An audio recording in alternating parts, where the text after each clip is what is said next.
তো আমাদের এক সাইডে ফিটিংসের কাজ চলছে আর এক সাইডে ফুটিংয়ের কাজ চলছে। তো ফুটিংয়ের কাজ এই যে বেশি কমোটের গুঁড়া, জালি, তারপরে সব কিছু মানে ফুটিংয়ের কাজ চলছে।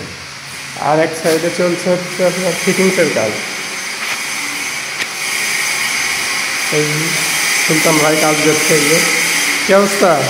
ভালো। ফুটিং সব হয়ে গেছে নাকি? জি, একটা বাদ আছে, ড্রেসিংটা করলে হয়ে যাবে।